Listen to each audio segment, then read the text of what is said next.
Great. A few notes before we get started. Welcome, everyone. Thank you so much for joining us today. I am Robin Pam. I am the San Francisco director at Streets for All. We run a little chapter of Streets for All here in San Francisco, and I also work with Mark and David here on our state team. And we even have someone from Canada. That is so awesome. So we're super excited to be here today with David and Mark from our state team to talk a little bit about what's been happening in Sacramento this year when it comes to mobility policy. We have just a couple housekeeping notes before we get started. We are recording. The recording already started. If you don't want to be recorded, you can say goodbye now. But we got to tell you that because we're in California. Um, and if you have questions, please put them in the chat. Thank you for everyone for introducing yourself. It helps us so much to know where people are coming from and what you're interested in. We should have plenty of time at the end and throughout the presentation for questions and some Q&A. So please feel free to keep the chat going throughout. And we'll try to get to all of those questions either as they come up or at the end if they don't come up in the course of the presentation. If you have questions about e-bikes, we definitely have a good juicy section on e-bike legislation. So wait till we get to that before you ask your questions. Um, and yeah, I will at this point, we can go to the next slide, David.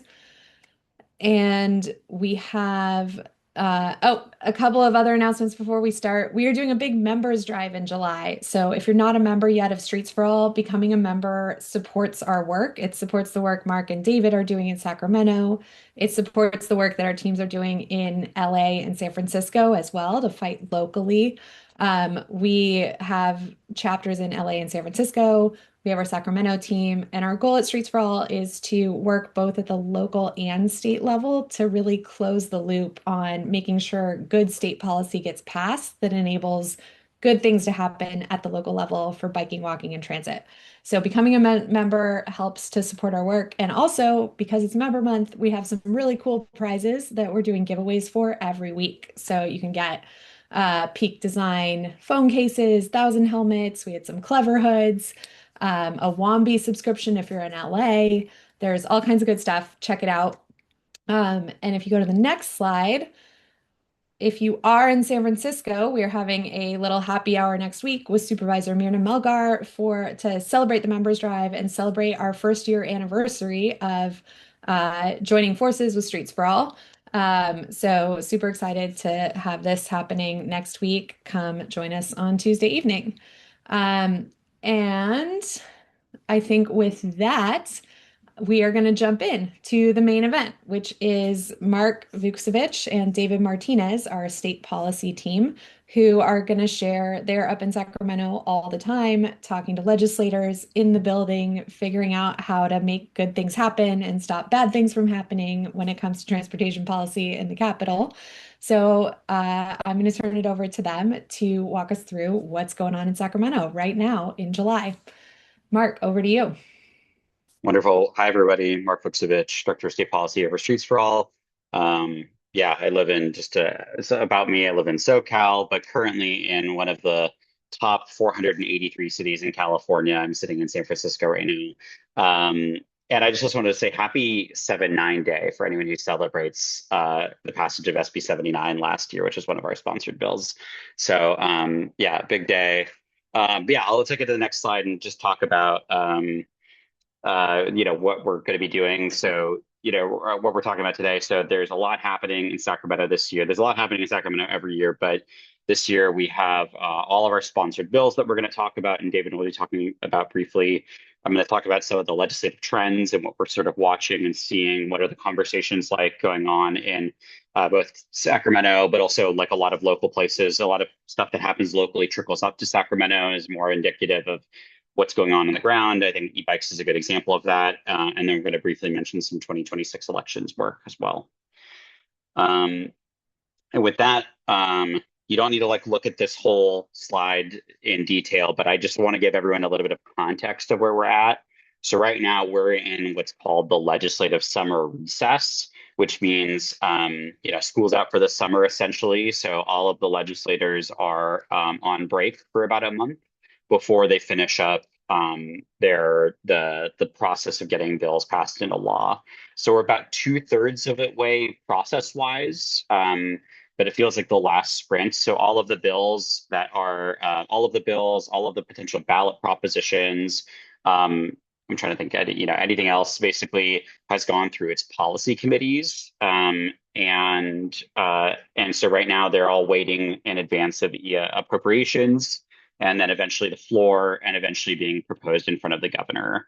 And so right now we're in the lull period. Most members are catching up on doctor's appointments, vacations, family time, and having in-district meetings rather than being up in the Capitol itself right now.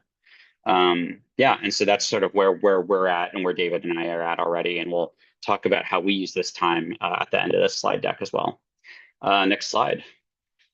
And yeah, and with this, I'm going to pass it to my wonderful and acclaimed colleague, David Martinez, to talk about some of our sponsored bills for this session.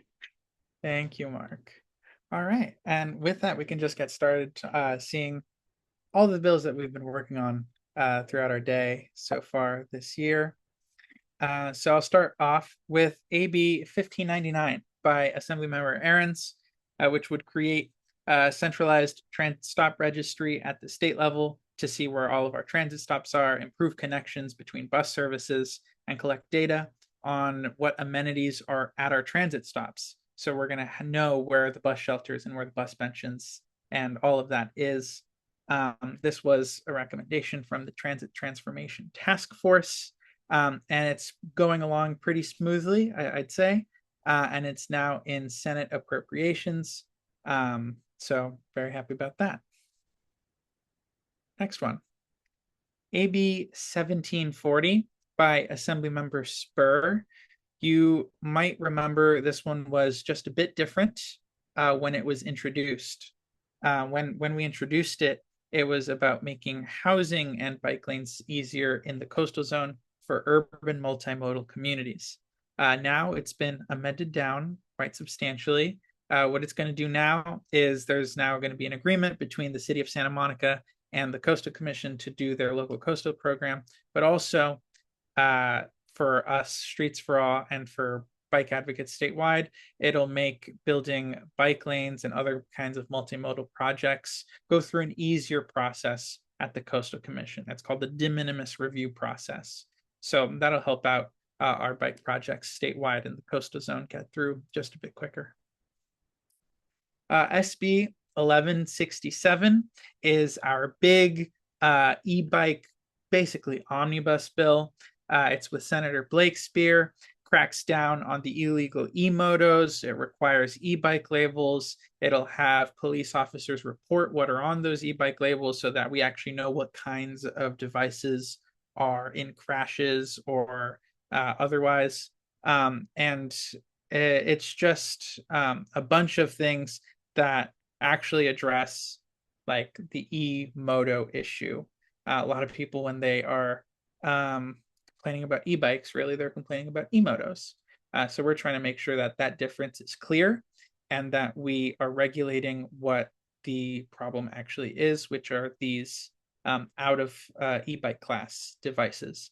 It's now in Assembly Appropriations. This bill also moving pretty smoothly, unanimous through most, if not all, of its committees and off the floor. So very happy about this one. And I should say we're working together with 3 different partners on this. Very happy to have them work with them on that too. All right. AB 1976 by Assemblymember Wicks, our Safe Streets streamlining. This one also started off just a bit different, but most of the things are still the same from when we originally introduced it. It'll still streamline delivery of our bike and transit and pedestrian projects, reduces petition requirements for if you want to put in, say, a speed bump in your neighborhood, makes it so that that process is clear and objective. And instead of updating the pedestrian mall law of 1960, we're just saying that pedestrian malls are now exempt from CEQA, which was originally in the bill, and that's what we're limiting it down to. This one is now in Senate Appropriations. All right. AB 1837 by Assemblymember Mark Gonzalez. This one started off with extending and expanding our bus lane enforcement. Now we are just extending for 7 years. So in 7 years, we're going to come back and try to make it permanent. But this bill makes it so that if someone's parked in a bus lane, the bus can have a camera that'll give them a ticket. And that allowance will go on for the next 7 years. And that is now in Senate Appropriations. Our next one, AB 2015 by Assemblymember Wicks.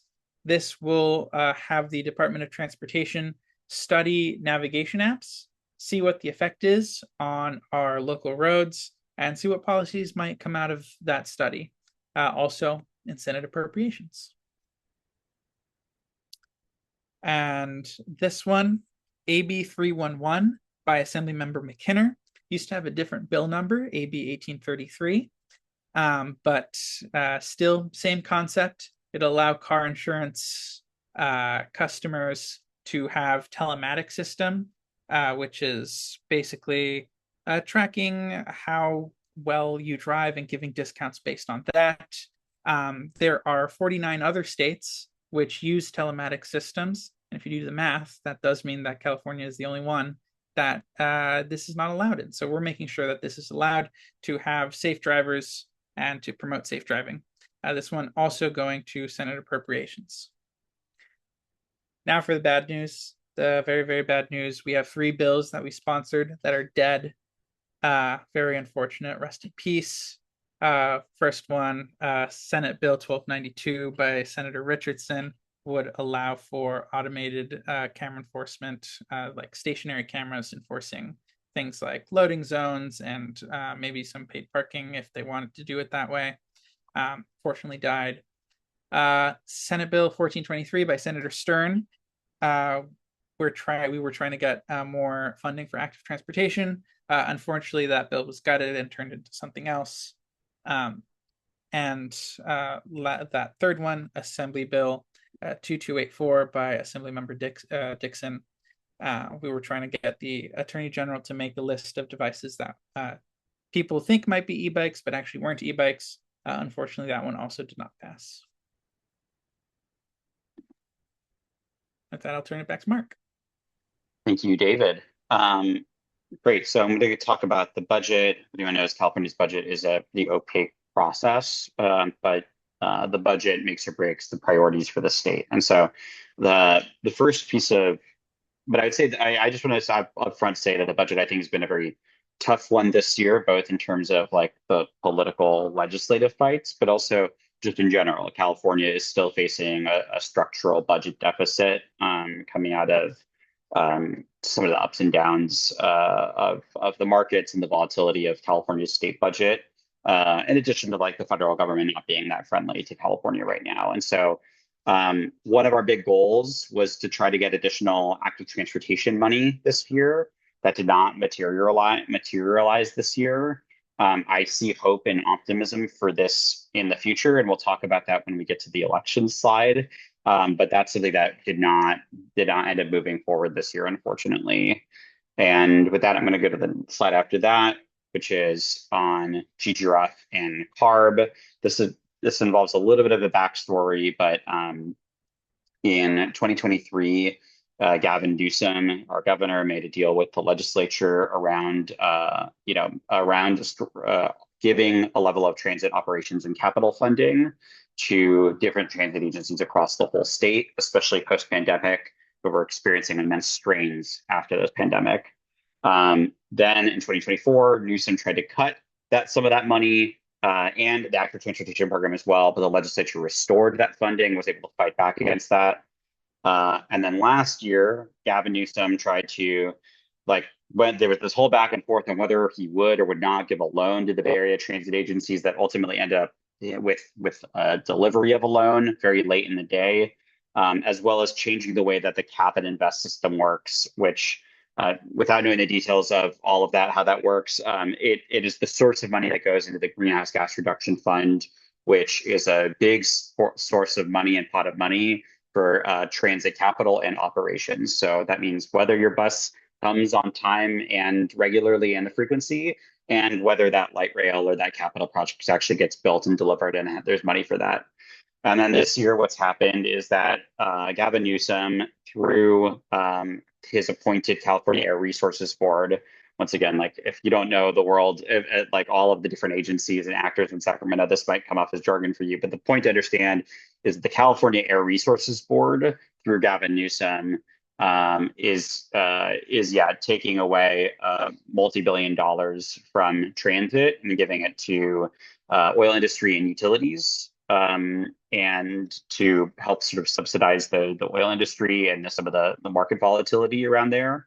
But the challenge is that's coming from transit funding, and now we're back in again in a situation where transit is on the hook for other problems and potentially at risk of losing a huge amount of operating revenue. We're talking about buses that would be running every 20 minutes, running every hour. That's the sort of level of risk that we're at right now, and I would say the current picture that we're at right now. So with the next slide, there was the legislature did a press conference on this. David, is there the slide after this? I don't know. Yeah, there we go. You can see me there with Senator Wiener and Senator Ardeen and Michael Pimentel of the California Transit Association, Senator Blake Spear, Senator Mark Gonzalez, a number of other folks as well, folks from Spur and some of our other partner organizations were did a press conference, trying to speak against this issue and trying to speak against the governor constantly stealing money from transit operations for other causes, oftentimes that are inducing greenhouse gas emissions. But most importantly, the thing I would love everyone to hear to know is that on August 10th, we're going to be having a rally on the steps of the Capitol at 12:30 to really fight for transit. And that's going to be more of a people-led movement than a legislator-led movement. And I'd say, this is what I said this on a call yesterday. If there's any time that people were thinking about coming to Sacramento to really take a stand for transit and the things that they care about and value, I understand that people's time is valuable. I understand how hard it can be to come to Sacramento. But I think August 10th at 12:30 is really the time that I would really recommend folks to take that Southwest flight, take Capitol Corridor up. It's really worthwhile to really make a stand for how important we need our transit systems in California. So with that, that's me on my high horse, but I really encourage that. I'll put a link in the chat to sort of register and learn more. But yeah, anyways, next slide. I'm not sure if we go to the, David, I think it's still me, right? Yeah, okay, thank you. Thanks for reminding me. So I'm going to talk about a few other notable bills that we're watching and what's sort of going on with them. We track about 2,000 bills are introduced in the legislature each year. We look through every single one and have to sometimes multiple times to ensure that we're not missing things. And so here are some of the other bills that are happening and going through that we're tracking. And so obviously e-bikes have been a huge deal. And so this year, I think there were 9, maybe even 10 e-bike bills introduced at some point in the legislature. And so, and so let's talk about where some of those bills are at. And so, I think the short answer is that, the biggest and most important bill, 1167 that David mentioned by Senator Blake Spear, that's moving forward. That's our bill sponsored with CalBike, Streets Are For Everyone. The e-bike industry, People for Bikes. Am I missing anyone? I don't think so.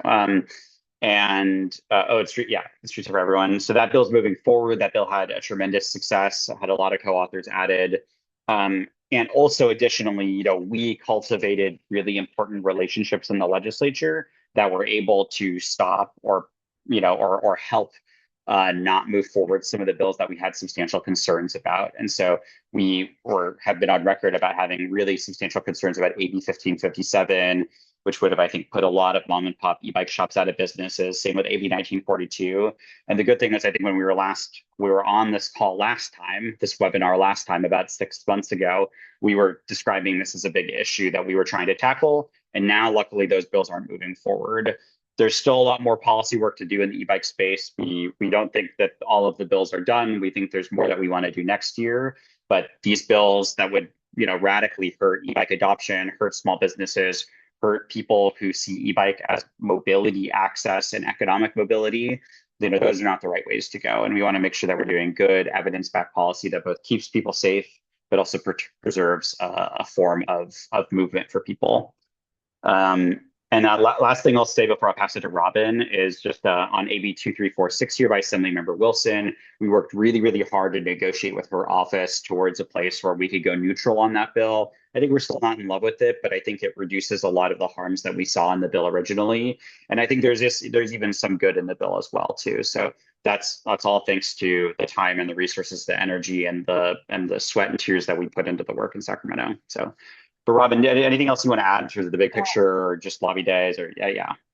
Yeah, I mean, I think what I would say has been interesting about the e-bike issue this year in Sacramento is that I think a lot of people ask us, like, where is this all coming from? Where is all this energy around e-bikes coming from in the legislature? And what we've seen is actually from two main places. The first is just suburban legislators who are hearing a ton about e-bikes from their constituents.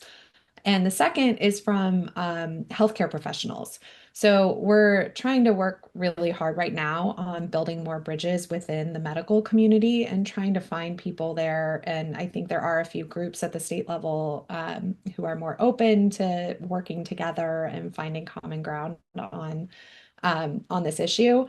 But I think there's just a lot of concern in the medical community, especially among medical professionals who work in emergency rooms, about people coming in with injuries that are more severe than traditional bike injuries. And, an uptick that they're seeing. And I think the data that exists about what kinds of devices people are riding when they get into these severe crashes, it's not good. There's a huge opportunity there for the state to collect better data to make smarter policy. And I think there's a huge opportunity for advocates, and I would encourage anyone in a local community to do this, to find the medical professionals who care about this in the community and work with them and build bridges there to, make connections on the shared goal of safety. I think we all want safety for people riding e-bikes. And, I think a lot of us on this call probably know that a lot of that depends on building better infrastructure and reducing the conflicts between people riding bikes and people in cars.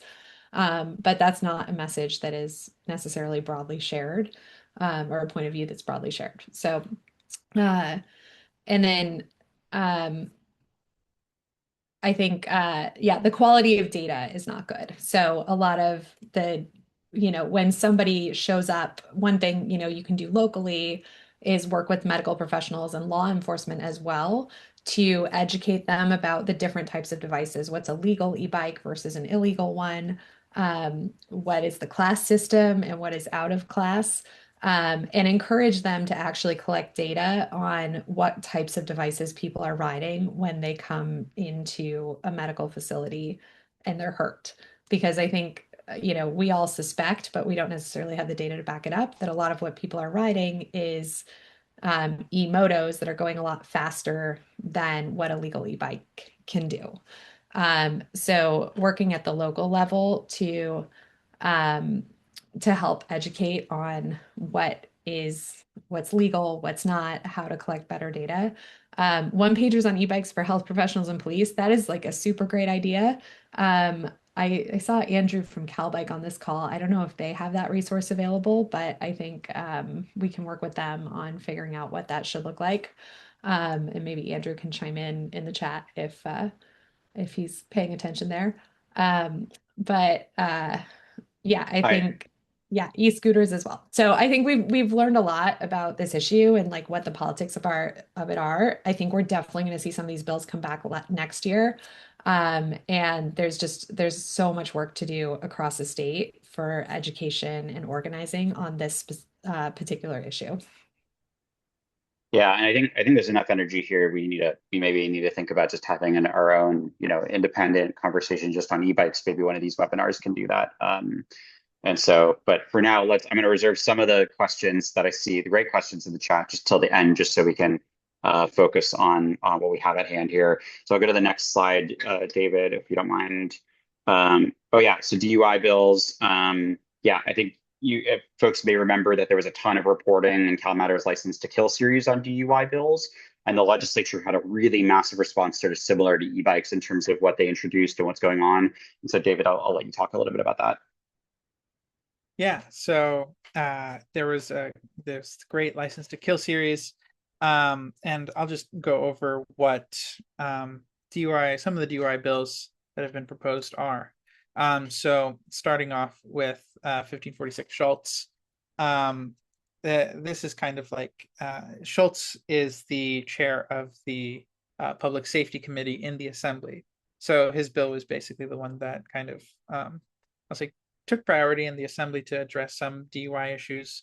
There were specifically made third DUI within 10 years allowed to be charged with a misdemeanor or felony. That's going on to Senator Probst. The Assemblymember Lackey had 3 different DUI bills, 1686 not included.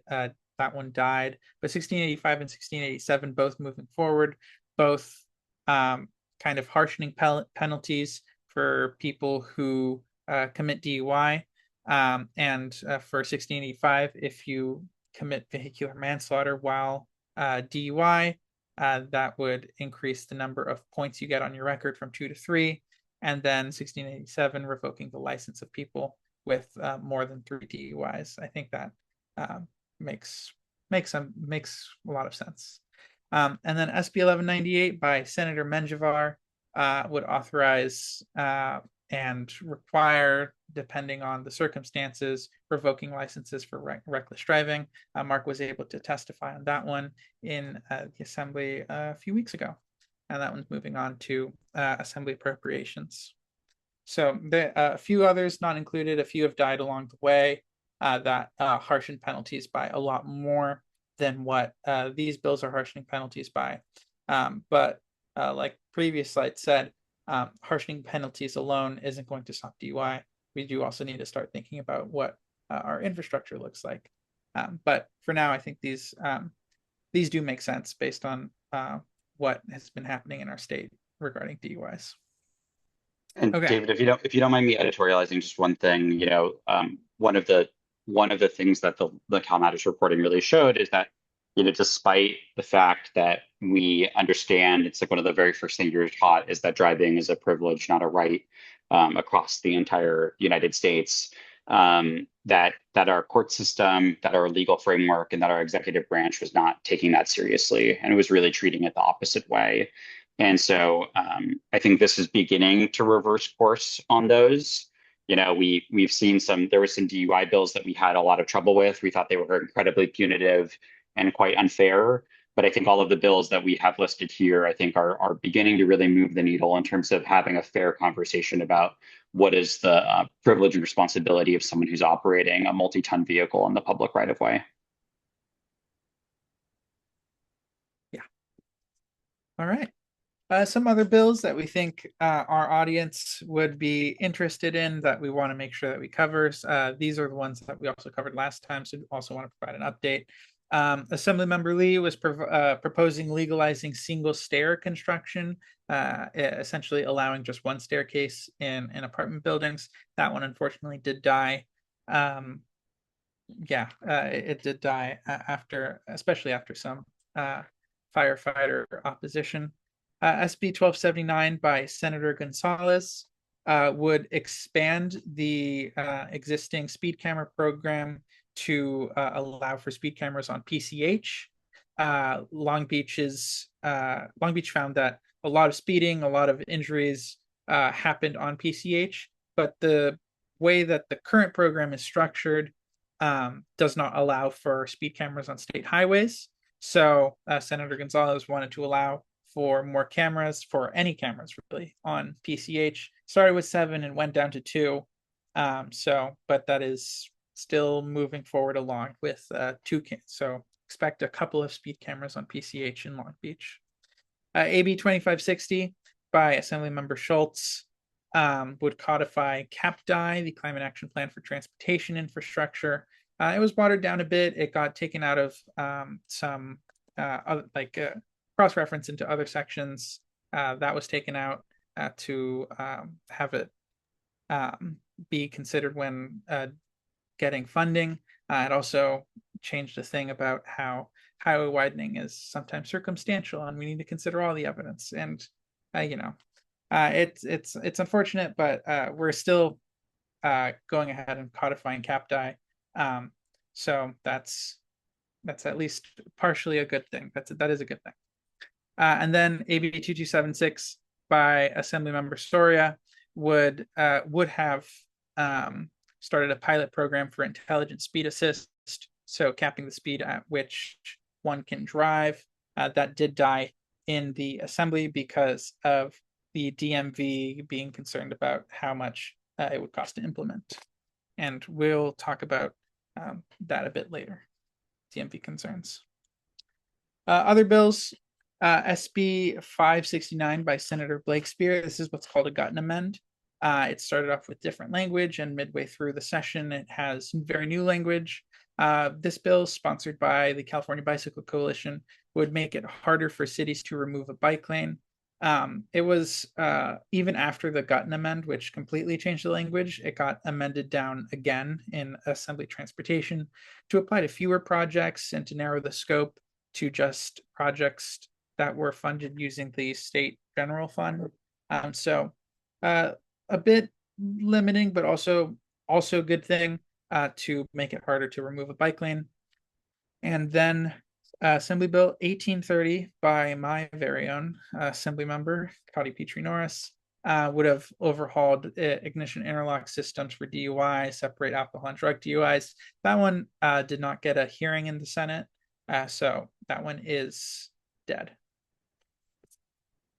Okay, and with that, I'll pass it on to Mark to talk about a couple other bills. Yeah, these bills are not like make or break bills. There's two I want to talk about, but I want to mention that because I think they really illustrate the role that Students for All plays. And so this bill, the first bill here, SB 1013 by Senator Sabrina Cervantes, is a bill that would put some constraints, some pretty reasonable constraints on ALPR cameras, automatic license plate readers, like Flock. If you guys are familiar with Flock, these are systems like collection-based cameras. I think a lot of the bill is quite reasonable. We don't really have any public positions on ALPRs themselves, but what the bill unintentionally does is it says that certain red light camera systems or even certain speed camera systems are now being incorporated into what this bill does. And I think it's very unintentional by the author's office. They like copied and pasted language from last year, and that I think is not taking into account for, like, for an example, our new and improved, fairer, more equitable red light camera bill that was passed last year. And so we've been talking to the author's office. They've been engaging with us on this issue and we brought this to their attention. It's something that I don't think like would have had a lot of attention if it wasn't flagged for us and if we weren't engaging on it. We also are getting a letter that just had 3 people sign on just the other day, now has 9 different organizations sign on asking them to make this amendment. And so that's something that's good there. And then AB 2679 by Assemblymember Hadwick. This bill would have redefined traffic calming in Lake Tahoe to exclude removing lanes as a traffic calming measure, which we think is like decently and perfectly within the description of traffic calming. Even if it was just like Tahoe, we know that what can happen is you get precedent. If precedent happens in the legislature, can spread really quickly. You can say, well, you passed that for Lake Tahoe last year. Why can't we do it statewide this year? And so we were able to get that removed out of that language out of the bill, and we went neutral on the bill. And Assemblymember Hadwick was happy, and we were happy, and we all can go on our merry way about whatever she wanted to do with Lake Tahoe. So those are the sort of the watchdog side of our work that we think is really vital and essential that wouldn't be happening without us here. Yeah, and then. And the only one other thing to add is we were asked to support, and we were actually planning on testifying on Assemblymember Lackey's JLAC audit, Joint Legislative Audit Committee is what JLAC stands for, of the DMV, based on some of the CalMatters license to kill reporting on how they're treating DUIs and reckless driving, et cetera. But we didn't even have to testify. That bill, that audit request went pretty smoothly in the legislature. And luckily, we're going to be seeing an audit and probably anywhere in 1 to 2 years come out on DMV and how they're actually treating street safety. So that's a huge win for us as well. I just want to add that I think this is really exciting, even though it's not directly a bill or, changing the law in some way. so many bills have gotten stuck at the DMV over the past few years, specifically if you've been following the saga of speed governors and intelligent speed assistants over the past few years. Back in 2023, I think, Scott Wiener first tried to run an intelligent speed assistance bill, which got vetoed by Gavin Newsom. The past several years, both last year and this year, there's been a bill to stop super speeders and install intelligent speed assistance systems or speed governor systems on the vehicles of people who are repeat offenders with reckless driving offenses. And these are like egregious reckless driving offenses. Like you have to be going over 100 miles an hour when you get into a crash or when you get caught. Or, driving under the influence while speeding more than 25 miles over the speed limit. It's, egregious, egregious offenses. And there's a lot of support for that kind of policy in the legislature, but it dies every year in assembly appropriations because the DMV comes back and says, we don't have the ability to track these people across the state and implement these systems. So this, I think the audit is going to help hopefully unlock some of these issues at DMV and surface them and lead to the state to try to solve this and help unlock some good new policy going forward. Thank you. And then we talked about this last time as well, two of our foundational environmental laws, SB 375 and SB 743, both of which were passed somewhere between 17 and 10 years ago, respectively. SB 375 started the sustainable community strategies. It guides the way that regional planning works. If you're a planner, that means a lot to you. If you're not a planner and you're sane, that doesn't mean a lot to you. But the point being is that there was an effort to amend SB 375 and make it more workable in a way that I think could threaten environmental damage and our hopes for what a better California could look like. But through a pretty deliberate process that Senator Cabaldon ran, we have all negotiated and come together in a place where every stakeholder is collectively kind of unhappy, which means we are sort of at an impasse in a collective forward motion. So we're supportive amended. I think the some of the highway industry is, I think, supportive amended on the bill, or at least neutral on the bill. I'm trying to think. The California Building Industry Association has some minor opposition remaining. Some of the most bedrock environmentalists still have some opposition to the bill, which I think is like a testament to how hard Senator Cabaldon has worked to sort of balance a lot of these oppositional interests to get to a place where there is improvements to SB 375 without gutting it towards the environment or against the environment, but towards better planning as a whole. And then lastly, this bill by Senator Wilson to 2059 would have done, I think, some substantial environmental harm, but we were able to negotiate it down to have much substantially narrower in scope for only a few counties in California. And so that also brought us to neutral. Not a bill that we like, but a bill that I think we were able to go neutral on and help maintain our protection of the environment. Yeah. And then David, if you want to go to the next slide, yeah, it's state politics updates. Just wanted to, Assembly Member Wilson, if I said Senator Wilson, sorry. So on the politics side, we have a governor's race between Javier Becerra and Steve Hilton.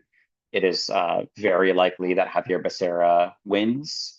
And so this is an opportunity to really rethink issues that have been stuck in the executive branch for a long time.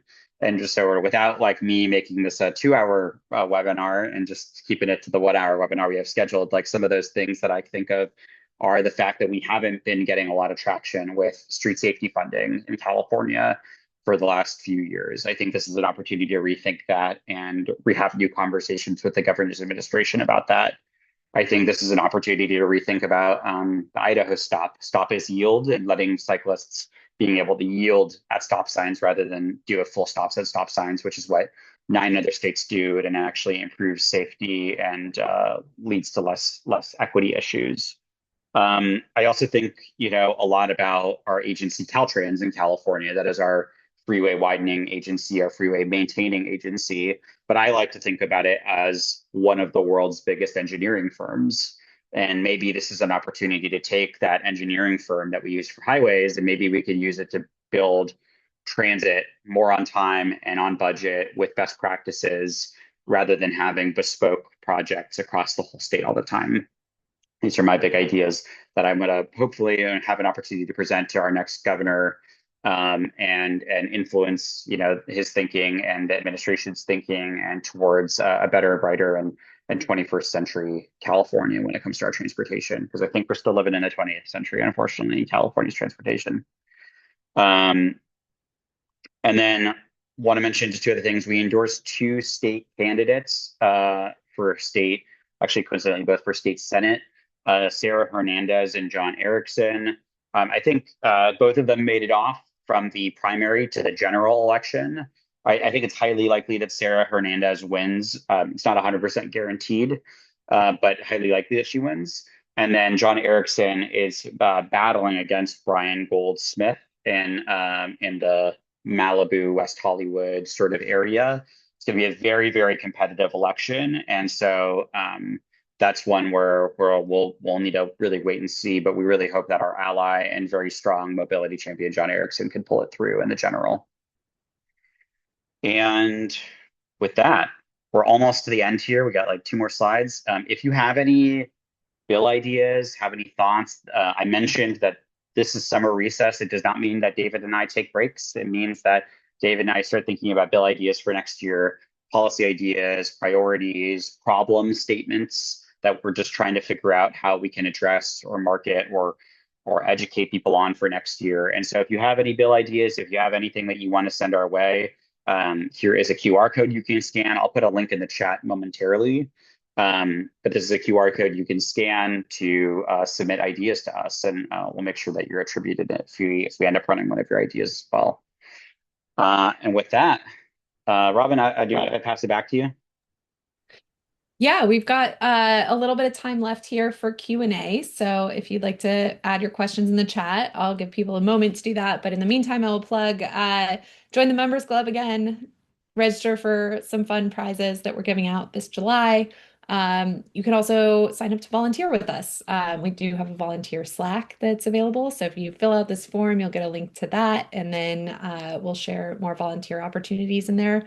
Mark and David, I think, are always looking for folks to help, whether it's researching policy ideas or helping with the comms work that we do on the state team to get the word out about these bills. So check those out if you want to get more involved. And with that, I know there's a lot going on in the chat, so I will start picking out some questions there.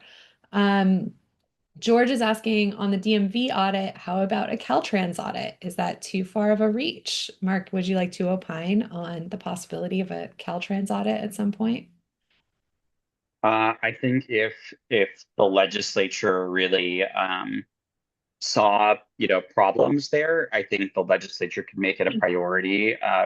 It's hard because like an audit sounds like such a sort of an easy thing in the grand scheme of things. You just sort of request someone to do an audit and it happens. Because it's so easy, the legislature has to be very thoughtful about what it picks. Is it auditing the Department of Education or the whatever department? And so you typically have to get a lot of support, maybe even bipartisan support, to make an audit happen, but not always. And so if the legislature could understood the challenges that I experienced with Caltrans and that other advocates experience with Caltrans and make that as a priority, I think a Caltrans audit is definitely possible. But you could see just with really thorough reporting that happened on DUIs, what happened with the DMV audit. I think you need to overcome that level of hump. You don't need to have a whole expose series. You got to overcome that sort of information hump for an audit like that to happen. Mark, there was a question in the chat a little earlier about on a couple of housing related questions. The first one was in Altadena, Senator Perez had introduced a bill to exempt burned out lots from density requirements. Have you guys been following this bill, and do we have an opinion on this and similar density exemptions? I don't know, David, do you know if we've taken an official position? If we haven't, I'm going to tell everyone what I'll tell everyone my position on this bill though. We don't have an official position. Okay, we don't have an official position, so I'm not going to tell everyone that like Streets for All's staff and steering committee and like everyone has 100% agreed with this. But generally, like given the posture of our organization and that what we believe about building housing in cities, I think, and just also, and I would say just sort of maybe at a high level about property rights, I think we generally side with our YIMBY colleagues on this, that it is quite surprising to see uh, surprising to see people interested in restricting the property rights of people's homes who were burned down. And so if your home was burned down, like I think the least you could do is allow people to have the maximum amount of property rights so that they could rebuild or sell or do whatever they needed to get back on their feet. And this bill puts some pretty substantial restrictions on whether that can be turned into apartments or something else, which I think is pretty hard on people whose life has been upended by a fire that burned all of their earthly possessions. So it's not the Streets for All's official position, but it's California YIMBY is a close partner, and I'd say that's their position, and it's in line with, I think, how we've treated land use bills like this before. Cool.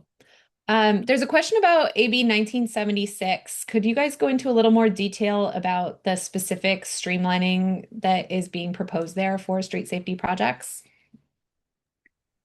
I totally can, but I'm actually going to pick on David, who I think like knows them like the back of his hand.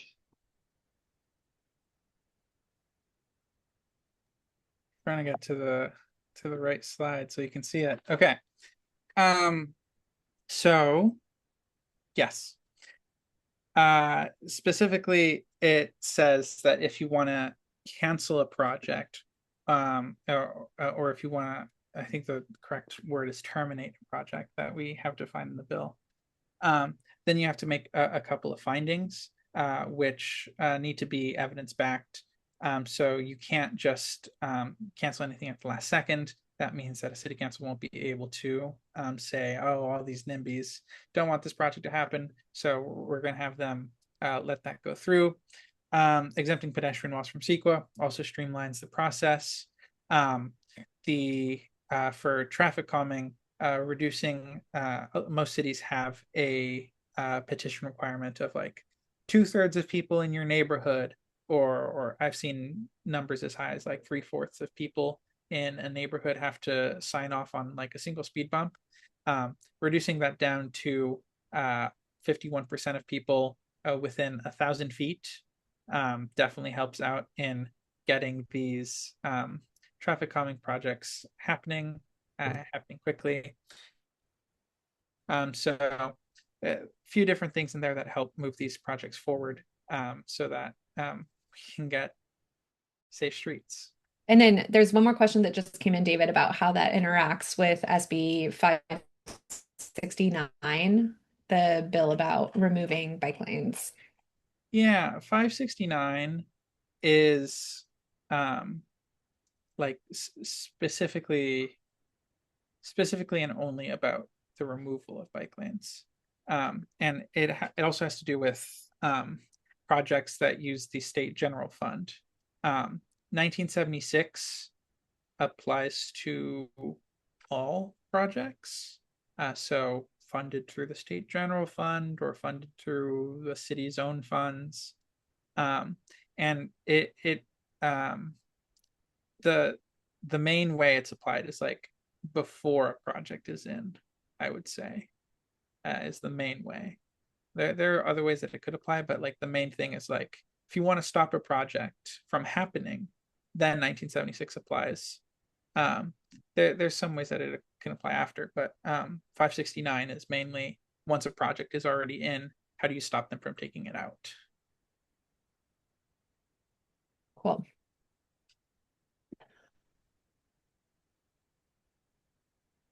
Let's see.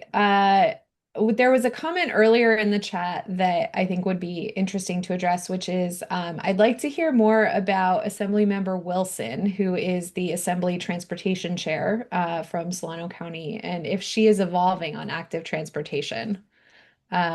Maybe Mark and David, you guys could give a little context on how she's responded to some of these bills over the last few years and where you think she's at, since that's such an important position for a lot of these bills. Yeah, it's a good question. I think I'm still trying to figure out Assemblymember Wilson. I think some of her views she is consistent on, some of her views she is inconsistent on. And I know that sounds like inconsistency when you're mixed. But there's some issues where I really understand her thinking. I may not agree, but I really understand her thinking on it. And there's other ones where I think it surprises me when we go, when we're either supporting or opposing or whatever position we might have. I think Assemblymember Wilson is someone who cares about bicycling and walking and public transportation and infill housing, especially a very big champion of infill housing.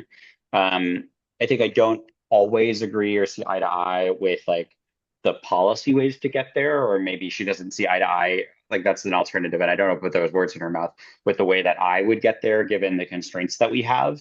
But in general, I think our like high level goals are aligned. Yeah, I think some of the challenges have to do, the biggest challenges probably have to do when it comes to like camera-based enforcement tends to be the trickiest, is sometimes she's incredibly supportive, sometimes she's less supportive, sometimes she is interested in supporting, but wants to see a pilot run its course before it's expanded. And so those are sorts of the nuances. There's very few legislators, and I wouldn't do this on a public call, but even if you ask them privately, there's very few legislators that I paint with a black and white brush. And I think her as chair of Assembly Transportation is falls into the category of incredibly good on some of her issues and more of a challenge on some of her other issues. Great. There was a question early on about AB 311, which is the telematics bill for insurance companies. Would that allow insurance companies to offer discounts based on usage of driver assistance features? Oh, I was actually typing a response to this, and then I had to speak on. But the way that and this is not the policy intricacies are not my expertise on this, so much as some of our co-sponsors that were working on this. But essentially, the way that we're structuring this policy is that it's based on your behavior is the way that you can get insurance-based discounts. So it's going to look at um, speed or speed comparative to the posted speed limit, hard braking incidents, the amount of time you're using your phone while driving or while in motion, those sorts of objective criteria that are incredibly good proxies for your ability as a driver. And that's like I think we think that's important because it's sort of this negative disincentive towards being a worse driver. But we also think it's fairer and more equitable because right now, you can only basically give your insurance rate based on two things, which is zip code and your past driving history. Like in other words, any wrecks or collisions or insurance claims you might have. And that I think leads to a very, very broad brush and means that people who might live in neighborhoods where there's been a disinvestment in the infrastructure or where maybe just like people just drive worse in their neighborhoods, but they're a safe driver themselves, have to pay more in insurance. And so this sort of allows for more objective criteria of how you actually drive. What is the quality of your driving to potentially allow for discount rates on your insurance? So I hope that answers the question. Great. All right. Question just came in the chat. We probably have time for one or two more here. Do you also collaborate, Streets for All, with local governments such as cities and counties, or do we primarily focus on state legislative efforts? I can speak to this a little bit, and then Mark and David. So Mark and David are very focused on state legislative efforts, but I would say through that, we do collaborate a lot with local governments. I can say in San Francisco, we're collaborating a lot with SFMTA and working with their government affairs team on state legislation and how do we align our positions with things that they want that would help them on the local level. So that's one of the advantages, especially of having people on the ground, both in San Francisco and LA, is that we have those inroads with local departments of transportation in those two cities at least. But and I would say that's where we're mostly focused on working with cities and counties. However, I think there are other ways that Mark and David are working with cities and counties on state legislative efforts that go beyond what is happening in San Francisco and LA as well. Yeah, so cities and counties, they oppose our bills a number of times because they're trying to get them to do certain things. But I think in no way, shape, or form does that mean we don't collaborate. I think we are constantly collaborating. We're either collaborating by talking to city staff, either on or off the record. I think we're collaborating by like working in the political arena and maybe trying to get like a city to take a support position or an opposed position on a certain thing that's going on in the legislature. We work with city lobbyists in Sacramento and in the capital itself to like understand their interests and their values and their positions. And we'll even co-sponsor things with cities. Like we've co-sponsored AB 1740 by Spur on the Coastal Commission this year. We co-sponsored AB 645 on speed cameras with the pilot cities back when Laura Friedman was in office back in 2023, 2022, 2023 or so. So we are constantly in communication with cities. I'll acknowledge that I actually think I wish we had more communication with cities. I think we'd learn more. I think we'd do even better policymaking if we had the resources to engage with more city planning departments and city council members. But it is also something that we do actively and regularly. It's just that there's 438 incorporated cities and a number of unincorporated places in California. And so when you try to do something in Sacramento, you're oftentimes painting with a really broad brush for stuff that has a lot of local consequence. Awesome. Well, thank you everyone for attending. It's 1 o'clock, so we'll give you your afternoons back, but we really appreciate you taking your lunch hour to join us here to talk about Sacramento. We will have more updates. Hopefully some of you can join us on August 10th up in Sacramento for the transit funding rally. And we will have more updates probably starting in August on how you can support the bills that are still moving and what you can do to move these policies forward. So thank you so much and enjoy your Thursday afternoon. Robin, I put myself and David's email in the chat so that if anyone wants to reach out to us about a bill idea or even a future webinar idea, please feel free to reach out. A lot of great stuff in here. And I found the chat even more interesting than our PowerPoint. So this is great. Thank you, everyone. Everyone.